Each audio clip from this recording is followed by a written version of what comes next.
लेने का बाद मैं बहुत सारे मठ मंदिर में गया है। यहाँ इस्कॉन भी आना था।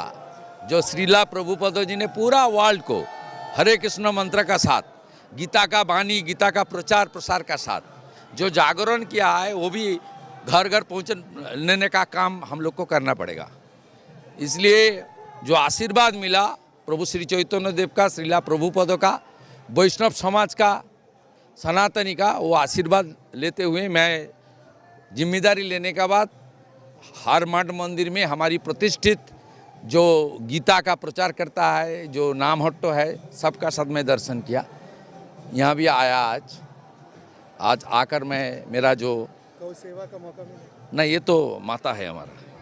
আমি দায়িত্ব নেওয়ার পরে এখানে আমরা আগে এসেছিলাম অমিত শাহজির সঙ্গে, জানেন বড় ভাগবত সম্মেলন হয়েছিল। আমি দায়িত্ব নেওয়ার পরে কালীঘাট মাতার দর্শনও করেছি। আমি বেলুড় মঠে গিয়ে স্বামী বিবেকানন্দ জৈন মন্দিরে গেছি, লক্ষ্মীনারায়ণ মন্দিরে গেছি।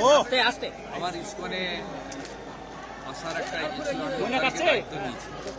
ইস্কনে এসে রাধা মাধবের দর্শন করা, গোমাতার সেবা করা, শ্রীলা প্রভুপদর চরণে প্রণাম নিবেদন করা, প্রভু শ্রী চৈতন্যদেবকে স্মরণ করা, প্রার্থনা করা, কীর্তন শোনা, ভজন শোনা এবং গীতার বাণীকে গ্রহণ করে আগামী দিনে মানুষের কল্যাণে যাতে আমরা কাজ করতে পারি, পশ্চিমবঙ্গ যাতে আগের মতো তার গীত গৌরব করতে পারি, সেই প্রার্থনা নিয়ে এসেছি।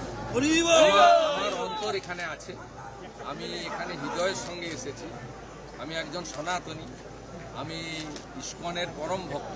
আমি শ্রীলা প্রভুপদ গোটা পৃথিবীব্যাপী হরে কৃষ্ণ মন্ত্র আর প্রভু শ্রী জগন্নাথ দেবের রথযাত্রা তিনি একমাত্র ব্যক্তি গোটা পৃথিবীতে ছড়িয়ে দিয়েছেন। এর থেকে আর বড় কিছু ইস্কনের তরফ থেকে কি কোনো কিছু? এরা নিঃস্বার্থভাবে গীতা প্রচার প্রসার করে বহু জায়গায় অপমানিত হয়েছে, এরা থেমে থাকে।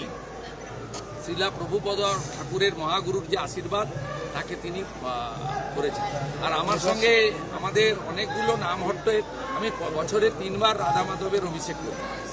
এক দোল পূর্ণিমার দিন, এক জন্মাষ্টমীর দিন, আর জগন্নাথ দেবের রথযাত্রা চলাকালীন আমার সঙ্গে ভক্তিচারু মহারাজের বিশেষ সম্পর্ক ছিল।